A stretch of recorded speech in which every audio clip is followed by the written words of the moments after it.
ఊళ్ళో బ్రాహ్మణుడు ఉండేవాడు. అతనికి 6 మంది ఆడపిల్లలు, 6 3 సార్లు కవలలుగా ఇద్దరిద్దరుగా పుడతారు. వాళ్ళు చాలా మంచిగా ముద్దుగా బాగుంటారు. చిన్నగా 5 సంవత్సరాలు, 10 సంవత్సరాలు, 15 సంవత్సరాలు, 17 సంవత్సరాల వరకు పెరుగుతూ మంచిగా హాయిగా అమ్మ నాన్నతో హాయిగా ఉంటారు. పెద్దగా అవుతారు. వాళ్ళకి పెళ్ళిళ్ళు చేయాలి. పెద్ద అమ్మాయిని పిలిచి అమ్మాయికి ఎలాంటి భర్త కావాలి అని అడిగితే ఆమె మన్మధుని మించిన అందగాడు కావాలి. రెండో అమ్మాయి నాకు మంచి బలశాలి అయిన భర్త కావాలి.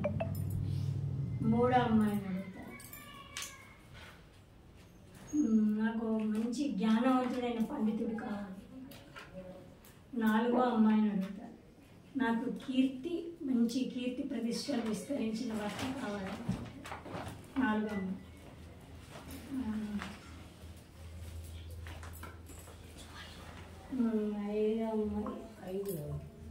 ఆరో అమ్మాయి అడుగుతుంది నాకు అమ్మాయి చాలా అందంగా ఉంటుంది. చిన్న అమ్మాయి పేరు వైష్ణవి. నాకు మంచి విశుద్ధ భక్తుడైన కృష్ణ భక్తుడు కావాలి అని అడుగుతుంది.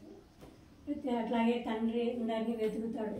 బలవంతుడిని, జ్ఞానవంతుడిని, బుద్ధిమంతుడిని ఎవరికి తగినట్టుగా వాళ్ళని వెతికి మంచిగా పెళ్లి చేసి పంపిస్తాడు.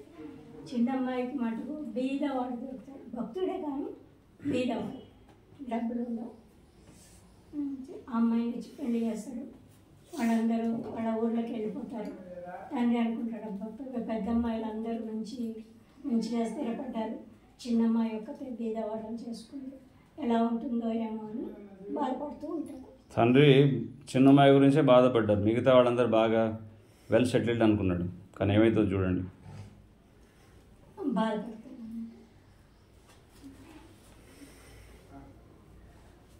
అయితే చిన్నమ్మాయి ఏం చేస్తుంది, నాన్న కొంచెం డబ్బులు ఇవ్వండి, నేను బృందావన్కి వెళ్ళిపోతాను అని బ్రాహ్మణుడు కొంచెం డబ్బులు అడుక్కొని ఇద్దరు కలిసి బృందావన్కి వెళ్ళిపోతారు. ఈ అక్క మిగతా వాళ్ళందరూ వేరే వేరే ఊళ్ళలో ఉంటారు.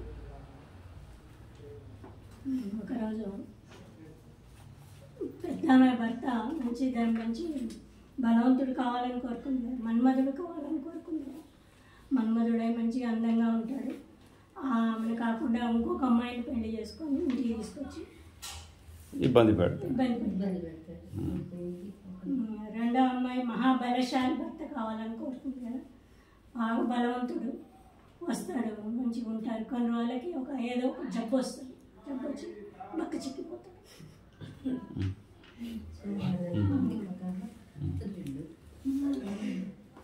ధనశాలి కావాలనుకున్నామే. ఎప్పుడు డబ్బు సంపాదనలోనే ఉంటుంది. భార్య పిల్లలు వ్యసనాలకి ఎప్పుడు డబ్బు సంపాదన ఉంటారు. వీళ్ళని పట్టించుకోడు. వాళ్ళకి వాళ్ళు ఆ రకంగా ఉంటారు. ఇంకొక అమ్మాయి, నాలుగో అమ్మాయి కీర్తి ప్రతిష్టలు రావాలని ఎప్పుడు ఊళ్ళో తిరుగుతూ ఉంటాడు. నాకు మంచి కీర్తి పేరు రావాలని వాళ్ళతోనే ఉంటాడు. కానీ భార్య పిల్లలతో సరిగ్గా ఉండడు. అహంకారం పెరుగుతుంది. కోపము.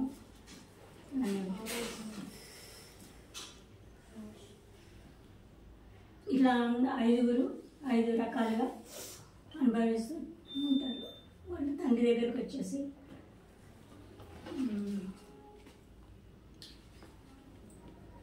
బాధపడతారు. తండ్రికి చెప్పుకుంటారు వాళ్ళ కష్టాలని.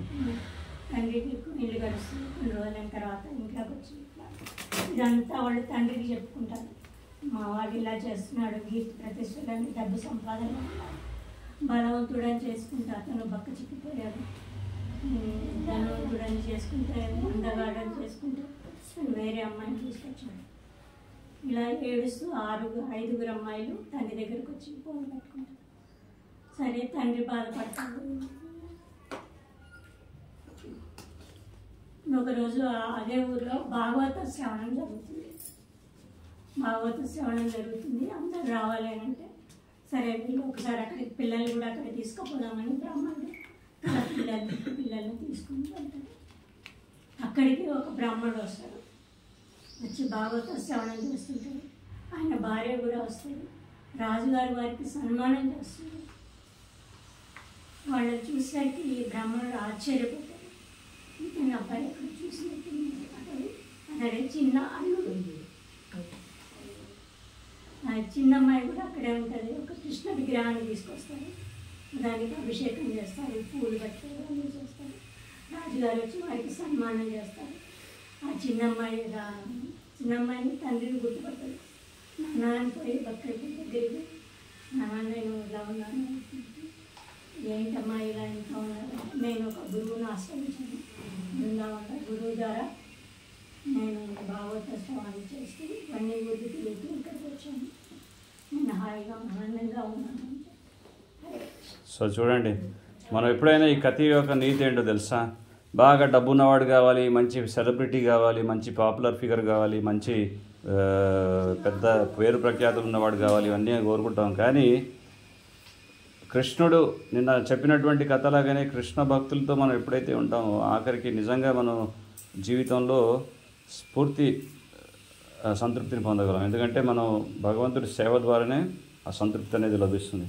సో కృష్ణ భక్తులైనటువంటి వారి యొక్క సాంగత్యంలో ఉండడం వల్ల మన జీవితం కూడా బాగుంటుంది. సో ఆ భక్తుడు డబ్బు లేదు అది ఇదని కాదు, ఆయన దగ్గర కృష్ణుడు ఉన్నాడు. సో అది నిజమైనటువంటి సంపద. సో అది లేకుండా ఎన్ని ఉన్నా కానీ అవి లేనట్టే, అర్థమైందా? డబ్బు ఉన్నా, కీర్తి ప్రతిష్టలు ఉన్నా ఒకరోజు అన్నీ కూడా కరిగిపోతాయి. బలం ఉన్నా ఒకరోజు అన్నీ కూడా పోతాయి. కానీ కృష్ణుడు మనతో పాటు శాశ్వతంగా ఉంటాడు. అందుకే శాశ్వతమైనటువంటి సాంగత్యం మనం కలిగి ఉండాలి. దాన్నే సత్సాంగత్యం అంటారు. ఏమంటారు? సత్సాంగత్యం. సో ఎప్పటికి కూడా నశించిపోయినటువంటిది. సత్ అంటే శాశ్వతమైనటువంటిది. సో అందుకే సత్సాంగత్యం అంటే శాశ్వతమైనటువంటి సాంగత్యాన్ని కోరుకోవాలి. అది కృష్ణుడి ద్వారానే మనకి లభిస్తుంది. అర్థం చేసుకున్నారుగా?